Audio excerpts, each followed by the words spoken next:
If your baby is currently eating purees and you're already stressing about the transition to finger foods, I want you to know two things.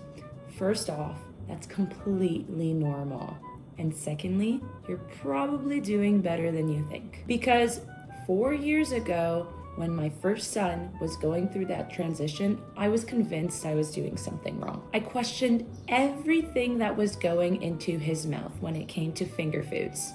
Was it too big? How was the texture? Did I cut it up properly? Is he gagging or is he choking? Should I intervene? I spent so much time worrying about feeding him safely that I did not recognize and enjoy one important thing. My baby was learning how to eat independently. Now, I'm a mom of 2 boys, and my youngest has started eating purees. And I am mentally preparing myself for this transition the second time around. But this time, it's not my first rodeo. If you're feeling overwhelmed or nervous about moving beyond purees, I'm gonna share with you what worked with my first son, what didn't, and what I will be doing differently when we reach this stage. And hopefully, by the end of this video, you'll feel a little bit more confident and less alone. Hi, I'm Nicole, and welcome to The Organic Mama. I'm a mom of 2 boys. My oldest son is 4 years old,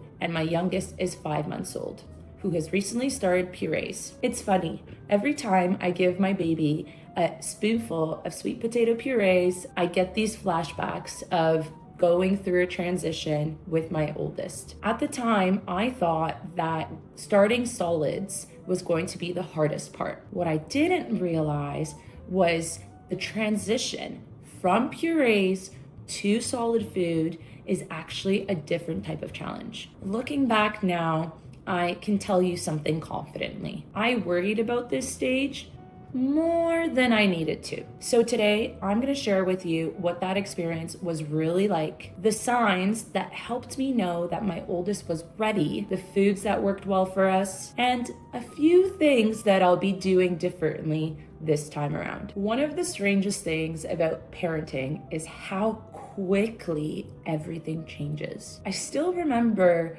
the first spoonful of puree I gave to my oldest son, and I was celebrating it like a huge milestone. Then suddenly, when he turned about 6 or 7 months old, everyone was talking about finger foods. And honestly, I wasn't excited. I was terrified. Purees felt safe and predictable. I had control over what he was eating. But finger foods felt messy, unfamiliar, and uncertain. I remember sitting next to him in his high chair, and he was taking a piece of slippery avocado into his mouth, and I started panicking. And if you're in this phase right now, I promise you, you're not the only one, because this stage isn't about feeding anymore. It's about teaching a tiny human being how to chew, grab, explore textures, and eventually eat independently. One thing I've learned is that readiness isn't about age. It's about developmental cues. With my oldest son,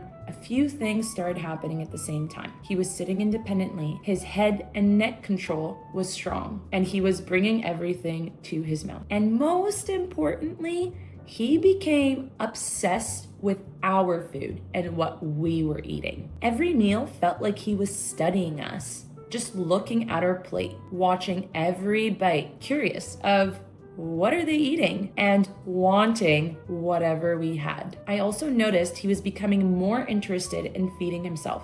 So for example, grabbing the spoon that we were using for purees and trying to repeat this motion. He didn't always want me holding the spoon anymore. He wanted to participate in this eating process. And looking back, this curiosity was one of the biggest signs that showed me he was ready to transition from purees to finger foods. I wish someone told me that this transition doesn't really happen overnight. It's gradual, very gradual. There were plenty of meals where he was still having a lot more softer foods. So for example, Greek yogurt with smashed up berries while introducing finger foods at the same time. Some spoon feeding was mixed together with independent feeding. And honestly, some days felt amazing. I felt like he was really starting to eat independently. Other days felt like complete chaos. One day my son loved something, and the next he was tossing it across the room. On Monday, he loved eating eggs. Then the next day, he refused them completely. And this is what made me think I was doing something wrong. Now I realize that he was actually just learning, because babies aren't just learning about what food tastes like. They're learning about how food moves in their mouth, how the food feels, how to chew, how to coordinate their hand and mouth, how to feed themselves, which makes this a skill building phase more than anything. Something that helped me tremendously was starting off with foods that felt manageable. Some of our favorites were scrambled eggs, sweet potato strips, soft avocado slices, banana pancakes, steamed zucchini strips, shredded chicken, soft pasta, smashed berries, mango slices. That was a top hit. And watermelon. What surprised me actually though was that finger foods really didn't have to be complicated. I originally thought that I would have to make completely separate baby meals, but eventually I came to realize that it's possible to just make modified versions of what we were eating. And honestly, my son seemed a lot more happier when he realized that what he had on his plate was quite similar to ours. There's a moment that really stood out to me, and I still remember it up until this day. My son grabbed a banana and ate it independently. That is something a mama is definitely proud of. And I remember him feeling ridiculously proud with the biggest smile on his face. This stage wasn't about food anymore. It was about confidence, coordination, problem solving. Watching those skills develop right in front of me was truly incredible. And now that I'm gonna go through this phase with my second baby, I'm gonna appreciate these moments even more. Okay, I'm gonna talk about something that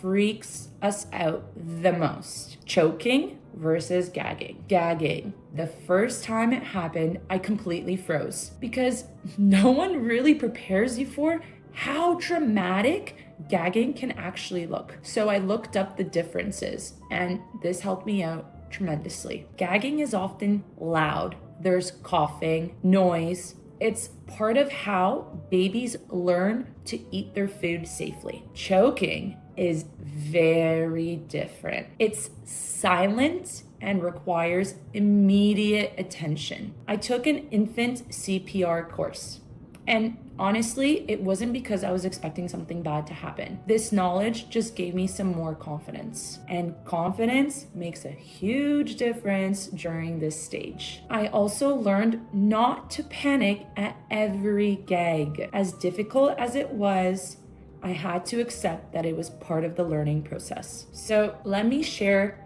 the biggest hack that I found worked for us. What changed mealtimes for us was eating together. I know it sounds simple, but babies learn so much through observation. When my son watched us eat, he became more interested in eating the food himself. We'd exaggerate the chewing, smile, react positively, and honestly, it worked. These meal times became less about performance and more about participation. And that's when some of the best moments happened. The proud smiles, the clapping, the excitement after eating something on his own. And guess what? That's when their personality really starts to show at the table. Okay, when I was a first-time mama, I genuinely thought that I was gonna make every meal from scratch. And for a while, I did. But then real life happened. The laundry was piling up. It felt like the house was so messy. I wasn't getting any sleep. And there were days that I simply didn't have the energy to stand in the kitchen, steam vegetables, shred chicken. I remember having this one random thought. if there's such a thing as adult prep meals, there must be something that is equivalent for babies on the market. And I wasn't looking to replace homemade meals. I was just simply looking for support on the days that felt a little bit chaotic. So just like any other mama would do, I started researching. Gerber was one of the first brands I looked at because we were already using some of their products. My son loved their rice cracker teethers when he was teething, and the rice puffs were great for him to practice his pincer grasp. And I was actually surprised to learn that they offered ready meals, although the selection did feel quite limited and it was sold on the shelves in the grocery section. It didn't feel like it was similar to a home-cooked meal. Then I looked into Nurture Life. I could immediately understand why busy families liked it. The subscription model really made sense and the meals felt complete. But honestly, the meals also felt like they were a little bit ahead of what my son was prepared for because he was still learning self-feeding skills. So then I came across Little Spoon's Biteables through a friend that has 4 kids. And for me, the number one resource that I will always trust is something that another mama tells me. And at this point in motherhood, I trust another mama's advice more than anything else. What really stood out was that their Biteables didn't just offer convenience, because all of these brands kind of offer convenience just in different ways. Little Spoon's Biteables felt like they were intentionally designed for this awkward transition phase between purees and toddler meals. This phase when babies are learning how to chew, learning how to eat independently, learning textures, and different tastes. I also liked that the meals were organized in different type of categories. So for example, protein packed, veggie packed, and even picky eater meals. I was lucky enough that my son was never a picky eater, so we did really try all the different type of Biteables. Some of our favorites were the grass-fed meatballs with mac and cheese and steamed broccoli, and the pesto eggs with kale parmesan and apples. My son loves pesto, and maybe Biteables has something to do with it. What I appreciated the most was it's not that I found a solution.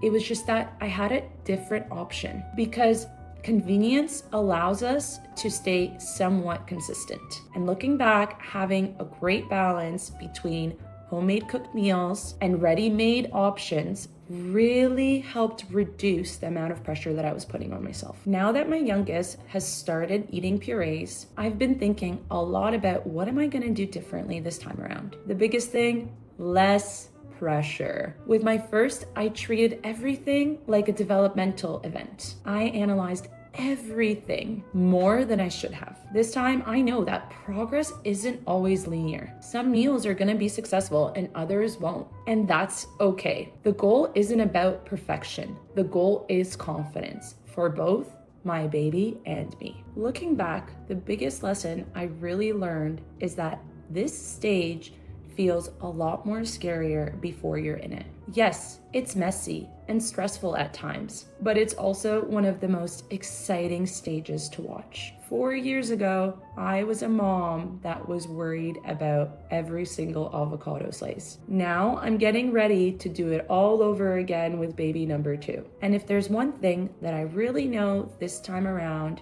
is that this transition from purees to finger foods passes a lot faster than you think. So try to enjoy it, even the messy parts. If you're currently navigating through this stage, let me know in the comments what's working for you and your family. Don't forget to like and subscribe to join our Organic Mama community.